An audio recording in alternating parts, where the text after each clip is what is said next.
Ciao a tutti, Minglava, buongiorno Mati Language Center မှာကြိုဆိုပါရစေဆရာ Professor Alex Pan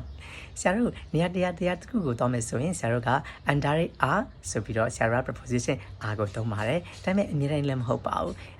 indirect R လို့မသုံးဘဲနဲ့တချို့ exceptional case in သုံးရတဲ့နေရာလေးရှိပါတယ်ဥပမာငါဘန်ကိုသွားတယ်ဆိုရင် io vado alla banca လို့မသုံးပါဘူး io vado in banca လို့ပဲသုံးပါတယ်နောက်ပြီးတော့ဆရာတို့စာကြည့်တိုက်သွားရဆိုရင် io vado in biblioteca လို့သုံးပါတယ်အဲ့လိုပဲ classroom ကိုသွားဆိုရင် io vado in classe လို့သုံးပါတယ် io vado in città မြို့ထဲကိုသွားတယ် io vado in campagna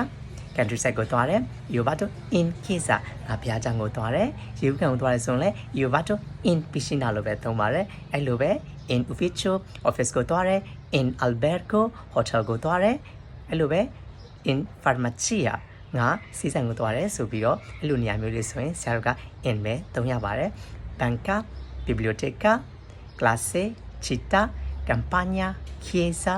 piscina ufficio albergo farmacia အဲ့လိုနေရာရှိမှာဆိုရင်ဆရာတို့က in လို့ပဲပြောရပါတယ်ကဲပြီးတော့ဆိုရင် Elise ကိုလွယ်ကူသင်ကြဖို့ဆရာလည်းစီလို့ထားကြစို့ ciao ciao tutti